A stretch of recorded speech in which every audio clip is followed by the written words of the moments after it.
As for what Engelbert is alleged to have said to Collier, if she actually suggested CaitlinClark should be grateful for what she makes off the court, that's preposterous. Did you miss the Iowa years? Clark is the Tiger Woods tide that lifts all boats. And we know this show is proof. The highest rating we have ever had followed one of her games at Iowa. The WNBA has benefited from her presence more than the other way around, even though this year for CaitlinClark was essentially lost to injury. 200,000 WNBA fans just did something the league never thought they would do. They stopped cheering, stopped buying, and lined up behind one message, loud and clear. If the league will not respect its own players and its own audience, the fans will walk away. For breaking news, hot off the press, look like CaitlinClark might be forced to not sign a CBA agreement and forced to participate in the 2026 WNBA lockout. Now, guys, I have to be honest, man. I'm hearing some things in the background with this whole CBA thing, and it's looking like, I just hate that I gotta say this, bro, it's about to be a lockout. This is the story of how the WNBA's most passionate supporters turned their love into a full-scale revolt, and why those 200,000 signatures might change the league forever. It did not start with a boycott. It started with a feeling. For months, fans watched CaitlinClark get knocked to the floor, targeted by hard fouls, and then blamed when she reacted. They saw the league use her face to sell out arenas, but stay quiet when she was getting hammered on the court. Every game, the tension built a little more. Then came the off-court drama. Reports started to leak that league leadership was not happy about players doing outside events, especially when Caitlin's golf appearances began pulling huge crowds and headlines. Honestly, just got so triggered by CaitlinClark's golf debut, and it is no fault of hers that I got upset. It is the fault of the WNBA, because the LPGA just did everything that the WNBA should have been doing this season. They did it all correct in literally one day. Suddenly, you had stories about warnings, about focus on the WNBA, about players being told what they could and could not do with their own time. For a lot of fans, that was the breaking point. It felt like the league wanted all of Caitlin's value, but none of Caitlin's freedom. It felt like the same old double standard. When other stars branch out, it is great for the game. When Caitlin does it, suddenly it is a distraction. The frustration started online, like it always does. One fan posted a simple idea. If they bench Caitlin, we bench the WNBA. Boycott 2026. It was not a slick campaign. It was not run by a brand. It was a basic pledge page and a hashtag. But within hours, the numbers began to climb. 10,000, 50,000, 100,000. Clips of hard fouls and icy press conferences were stitched together with that same message. Why should fans keep paying for a product that treats its biggest draw like a problem instead of a partner? The WNBA, a league which has existed for about 25 years, maybe a little bit more than that, I think about 30 years now, if I'm not mistaken, which has never turned a profit, which nobody was paying any attention to until the last year or so when they brought in CaitlinClark, and they basically have been kicking the crap out of this girl. Why don't we start with the game this week that really just caught the top of everybody's mind? Take a look. Watch when CaitlinClark is trying to create some space. It looked like she just got hit in the eye there. Ooh, and Marina Mabry, I missed that one, Idona. Oh, I missed that one too.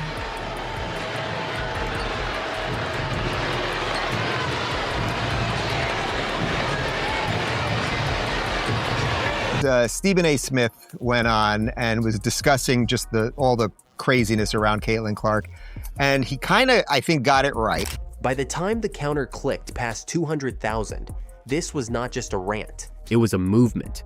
What shocked the league was who was signing. It was not only the loud accounts you see fighting on social media every day. It was families who had gone to games for years, parents who had driven their kids to tournaments, grandparents who had watched women's basketball since before there was a WNBA logo on the floor. They were all saying the same thing. We love the players. We do not trust the people running this. Behind closed doors, it became impossible to ignore. Sponsors began quietly asking questions. Is this real? Are we going to be associated with a boycott? Season ticket holders called and said they were evaluating options. Some corporate partners froze activations until they saw how the league would respond. Inside league headquarters, the mood flipped from confident to desperate overnight. Executives who had spent the last 2 years telling everyone that everything was fine now had to explain why hundreds of thousands of their own customers were organizing against them. The same data they used to brag about growth was now proof that those customers could walk out together. At the center of all of this sat the players. Imagine being Caitlin, opening your phone and seeing a live counter of people promising to abandon the league you just joined. It is flattering because it shows how much they care about you. It is terrifying because you know what a boycott can do to everyone around you. She is not alone. Her teammates, Sophie Cunningham, Lexi Hull, and others have all felt the pressure. They know that without fans, there is no TV deal, no sold-out arenas, no pay rises for the next generation. But that is exactly why this revolt matters. The fans are not attacking the players. They are protecting them. They are saying, "We are done begging you to treat these women properly. If you will not listen to polite criticism, maybe you will listen to empty seats and canceled direct debits." It puts the WNBA in the most uncomfortable position it has been in for years. On one side, the commissioner and league office, who want to keep control and avoid looking weak.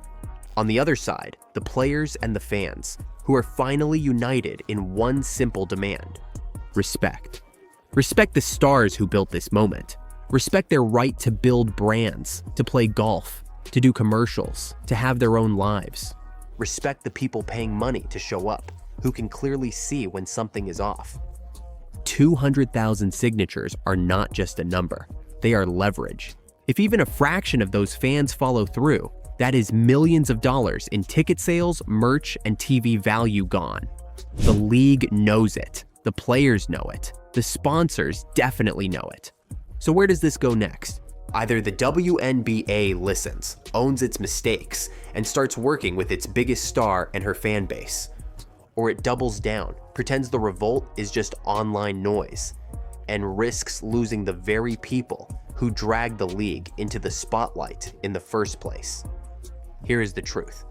You cannot market yourself as a modern league built on passion and progress, while treating your most influential player like a problem to be managed. You cannot celebrate sold-out arenas one week and ignore the voices that filled them the next. At some point, you have to choose: control or connection, short-term power or long-term growth. The fans have made their choice. They are ready to walk away to prove their point. The only real question now is whether the WNBA is brave enough to admit it needs them more than they need the WNBA. If you think the fans are right to demand massive change, hit like on this video so more people see it. Subscribe if you want the full story every time the league tries to play games off the court. And if you are still watching, drop Revolt 2026 in the comments, so I know you are one of the fans who refuses to stay quiet. So today, lads, we are going to be talking about this article. It's like the most powerful women in sports, America's most powerful women in sports. But if you guys don't know, CaitlinClark is listed at number 4 here. I'm glad they said America, because a lot of the time you see like these lists just being American people. Forbes just changed everything. They did not put CaitlinClark on a cute little list. They crowned her the most powerful female athlete on planet Earth. Number 4 on their entire sports power ranking, but the top ranked athlete. Let's talk about CaitlinClark flexing her muscles when it comes to being one of the most powerful women in all of sports. And I think this is an interesting list that Forbes put out. There are 2 WNBA players on here. By the way, for all the unrivaled, it's not a conflict of interest, folks. And that is when A'ja Wilson started to lose it. This is not just about a magazine list. This is about money, power, and who really runs women's sports in 2025. By the end of this video, you will understand why Caitlin was crowned #1 and why A'ja's reaction might be a huge mistake. Let's start with the part the old guard does not want to talk about. Caitlin did not just have a good rookie season. She broke the system. On paper, her WNBA salary looks like any other rookie, around $60,000 to $70,000. But once you zoom out, the real number hits you in the face. But if you guys don't know, CaitlinClark is listed at #4 here. And the reason why I'm telling you guys CaitlinClark, it says here, her estimate 8.1 million income for a rookie season. She probably made double that. And that might be conservative. Saying she made double that might actually be conservative. $8.1 million in a single year. That is Forbes running the math. Salary, endorsements, appearance fees. One season of basketball turned into new wealth, and that is before she even hits her prime. The engine behind that number is simple. Brands know she moves people. Nike locked her into an 8-year, $28 million deal. Before her first pro tip-off, she had already secured more guaranteed money from one brand than many players will see in an entire career. And by the way, as we look at this list, brand president Nike, CEO of FanDuel, and of course Gail Benson, who we just talked about. This is showing you what I have been saying. It confirms what I have been saying. CaitlinClark is the most powerful woman in not just basketball, but women's sports, all of women's sports. Then Gatorade stepped in. This is the same company that built campaigns around LeBron James and Serena Williams. They do not hand out deals to be nice. They invest in athletes who can move product and shift culture. Putting Caitlin in that tier sent a clear message. In the eyes of global brands, she is not just another good player. She is the face of the next era. Wilson Sporting Goods made it even louder. They did not just sign her. They made her the face of their basketball line, the first athlete to get that treatment since Michael Jordan. Every time a kid walks into a store and sees her name on a ball, that is brand power you cannot fake. But the endorsements are only half the story. Whenever Clark plays, numbers explode.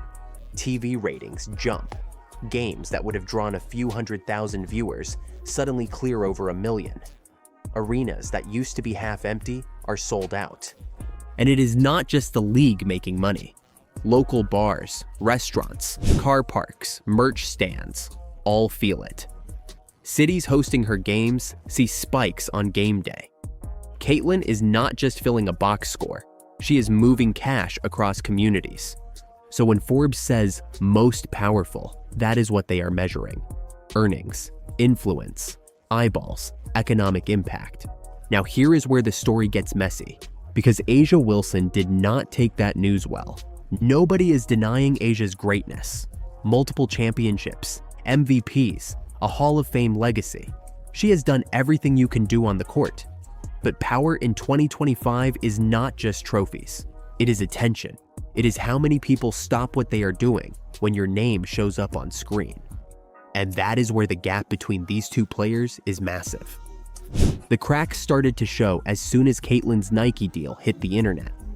While fans were celebrating this win for women's basketball, A'ja's posts suddenly shifted. More talk about paying dues. More reminders about real impact and sustained excellence. On the surface, it looked harmless. Lined up with the timeline, it looks like something else. Then came the shoe talk. Right as Caitlin's brand exploded, A'ja started pushing content about her own signature shoe harder than ever. Constant reminders, throwbacks, close-ups. It felt less like normal promotion and more like a veteran trying to prove she still deserved to be treated as the face of the league. When Time magazine named Caitlin Athlete of the Year, the pattern continued. Asia's congratulations was technically there. A short post, a quick story, but the energy was nothing like the long, emotional messages she gives to other players. Fans noticed it. It felt cold. It felt forced. And then Forbes dropped the hammer. Caitlin crowned the most powerful female athlete. Asia pushed down to number 15. Everything that had been simmering in the background boiled over. Instead of saying, "This is good for all of us," Asia doubled down on the same talking points. More shade about hype. More quotes about how real greatness takes time. More energy spent on controlling the narrative than celebrating the fact that someone finally blew the ceiling off what any of them can earn. That is not competitive fire. That is ego. And here is the truth the league does not want to say out loud. You do not get to decide who the face of the sport is. The audience does. The numbers do. The brands do. When millions of new fans show up for one player, when networks change their schedules around her, when sponsors pour millions behind her, that is not an opinion. That is reality. CaitlinClark did not steal anything from A'ja Wilson. She unlocked a level of attention and money women's basketball has never seen. Everyone in the league benefits from that. Bigger TV deals, higher contract ceilings, more kids watching, more respect from other sports. If veterans choose jealousy over growth, they are only hurting themselves. So when you hear about A'ja Wilson losing it over Caitlin being crowned number 1, understand what is really going on. This is not about a list. It is about who is ready to embrace the future and who is terrified of being left behind by it. Caitlin is not just the number 1 female athlete on a Forbes ranking. She is the test of whether women's basketball can finally get out of its own way. If you are still watching, drop Team Clark in the comments so I know you made it to the end. Enjoying what we do, and then just kind of took a path on his own. But it was, like Caitlin said, leadership, self-branding, and this, I don't know, you pick up little pointers here and there, and to me that's inspirational. Whether it, just listening to Caitlin, her work ethic and what's important to her, and I mean she's just starting, her round of golf, if her journey. She's just teed off on hole 1 or 2. I've made the turn already. CaitlinClark was supposed to be the face of one sport, but her obsession with another one just changed everything. Somewhere between sold-out WNBA arenas and media tours, Caitlin quietly fell in love with golf, not as a stunt, as a real obsession, and that obsession is now moving tickets, sponsors, headlines, and YouTube views in ways nobody expected. So I just recorded a video talking a little bit about the CaitlinClark golf situation, and I didn't realize how many people are there. Like, there are hundreds, if not in the low thousands, of people that are currently watching CaitlinClark tee off. Like, that's crazy. So how did a just average 16 handicap become one of the most powerful forces in women's golf without even turning pro?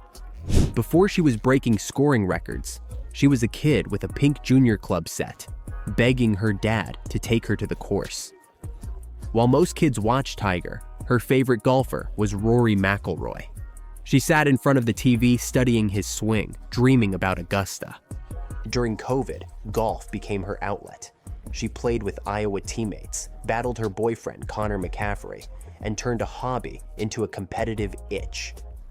Yeah, I think I'm just excited, honestly. I'm not a professional golfer by any means. So I think just having fun and getting to be with, 2 of the best to, probably ever play this game. It's super fun and special for me. I'm a fan of both of them, but a fan of, all the women on this tour. I think it's absolutely incredible. So it's special for myself. I've tried to practice as much as I can. I'm just the average golfer, gonna hit some good, gonna hit some bad. In Indiana, that itch followed her to local courses, where she got coaching and improved fast. Golf was still her escape until the cameras showed up. In 2023, she played the John Deere Classic Pro-Am, and it felt like an Iowa home game. Fans in black and gold lined the fairways. She walked with PGA Tour pros, and Ryder Cup captain Zach Johnson called her transcendent. That was the first signal. Wherever Caitlin went, the gallery followed. Then came the Annika Pro-Am on the LPGA, and the golf world saw her impact. Yeah, you got that. There you go. 180 yards isn't fair. In 2024, she joked that her #1 goal was not hitting anyone. It is what it is. Just going to try not to hit anyone standing outside the ropes, but it'll be fun. I'm excited for it. A few holes later, she shanked a shot into the crowd and drilled a fan on the shoulder. The bruise went viral, the fan laughed. Caitlin signed the ball, and the clip was everywhere. Behind the memes, the numbers were wild. Pro-Am ticket sales jumped over 1,000%. Social impressions hit the tens of millions, and Golf Channel added extra live coverage just because she was there. We're going to talk about what CaitlinClark is doing this week, but first we'll go back to last week. It was an amazing scene in the women's game as WNBA superstar CaitlinClark teed it up on Wednesday in the Pro-Am for the Annika, driven by Gainbridge. That's the Clark effect. In 2025, she came back. This time, she brought backup. Caitlin arrived at Pelican Golf Club with Fever teammates Sophie Cunningham and Lexi Hull as her caddies. On paper, they were looping. On camera, it became a 3-woman show. Live on Golf Channel, Sophie stepped up on the 10th tee, swung, and smashed a drive into the crowd. A fan hit the ground. Sophie sprinted over, hugged him, handed out a souvenir, and another viral moment was born. Guys, this is bad. So, I haven't hit a golf club in months. You got me. I would back up, and I'm not kidding. I killed a squirrel the last time I did this. Oh my god, this is so bad. You got this. This is making me nervous. Sorry. Yeah, guys, come on! Let's go! Oh, is that bad? Shit! Come on, guys! Is that bad? Nope. Oh no! Oh no! You got it, bro. Happy Gilmore.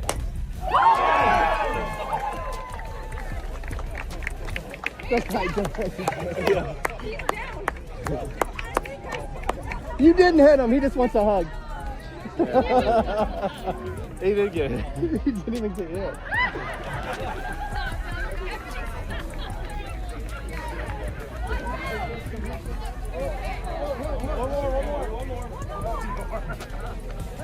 Caitlin herself was rusty after an injury-limited WNBA season. She admitted she hadn't played much golf. But obsession is funny. On the 10th hole, she stood over a 35-foot birdie putt, basically called her shot, rolled it perfectly, and watched it drop. The broadcast team went crazy. That wasn't a sideshow. That was a real, remember this moment for women's golf. I mean, this putt is unbelievable. Look at this freaking putt. Wow. Wow. Unbelievable. CaitlinClark's got real talent, folks. Here's the twist. On paper, she is not a killer golfer. She calls herself just the average golfer. Her handicap is around 16. On a good day, she can shoot in the 80s. But many days, she's just praying to break 100. Her biggest issue is a stubborn slice. LPGA instructors praise her posture and athletic setup. But even Caitlin jokes online that the odds are high she sliced it way right. She admits she tries to kill the ball, and she laughs about tripling 3 holes in a row and wanting to throw her club into the water. So why does her golf obsession matter so much? Because while her swing is a work in progress, her value in golf is already fully built. She's a Gainbridge ambassador. The same company that sponsors the Annika also owns naming rights to Gainbridge Fieldhouse, where the Fever play. Her presence gives them something money can't buy: a bridge between the WNBA and the LPGA, between basketball fans and viewers who would never watch a women's golf event without her name on it. Her Annika appearances have driven spikes in ticket sales, TV coverage, and social engagement. Nelly Korda, the face of women's golf, has called the atmosphere around Caitlin something out of a book, saying it's crazy how many people she brings to another sport. They've built a friendship, trading jokes, custom golf shoes, and light trash talk about who would win if they switched courts. Then, the internet pushed it further. Barstool's Dave Portnoy announced a sequel to his Internet Invitational Golf Series and teased a purse that could hit $10 million. On his show, he said he has invited 2 people so far, Kai Trump and CaitlinClark. Both, he claims, have already said yes. Suddenly, Caitlin's love for golf isn't just a hobby. It's a bargaining chip in a media world where crossover stars drive everything. One appearance from her can pull in millions of views, reshape sponsorship deals, and blur the line between traditional sports and creator-style events. Here's the simple truth. CaitlinClark doesn't need golf to stay famous. Basketball already made her a superstar. But golf now needs Caitlin if it wants to stay relevant with a younger, crossover audience that lives online. Her golf obsession changed how brands think about ambassadors. It changed how the LPGA uses celebrity fields. It changed what a WNBA off-season looks like, turning it into extra content, headlines, and viral clips. The only real question now is this: does she keep golf as her escape, or does she lean all the way in and become the first true two-sport media superstar of the streaming era? Let me know what you think. Should Caitlin keep golf casual or chase these massive events and change the game forever? If you're still watching, drop "Golf changed everything" in the comments so I know you made it to the end.